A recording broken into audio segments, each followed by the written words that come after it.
Welcome to Samba Samba. Enjoy the video. In this video, I will show how to make a spring in Blender. Let's begin by adding a curve object to your scene. Specifically, look for the helix primitive under the Add menu, then Curve.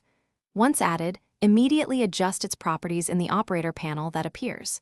You can set the radius, the number of turns, and the overall height. Make sure to give it enough resolution, perhaps around 64 or 128 steps, to ensure a smooth, visually appealing curve right from the start. With our basic helix in place, it's time to add some thickness. We'll achieve this using a profile curve. Begin by adding a new Bezier circle to your scene. This will define the spring's wire diameter. Next, select your helix curve and navigate to its Object Data Properties tab, which is the green curve icon. Under the Geometry section, locate the bevel options. Here, you'll find an object field.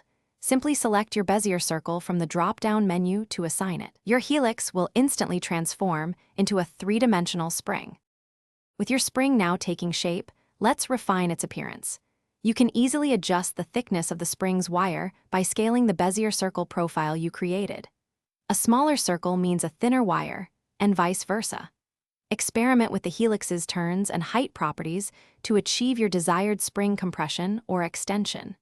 For an even smoother, more professional look, consider adding a subdivision surface modifier to both the helix and the profile curve. This will round out any sharp edges, giving your spring a polished finish. Finally, let's make your spring visually appealing with materials and rendering. Apply a metallic material to your spring for a realistic, reflective surface, perhaps a brushed steel or polished chrome. Adjust its roughness and metallic values for the desired effect.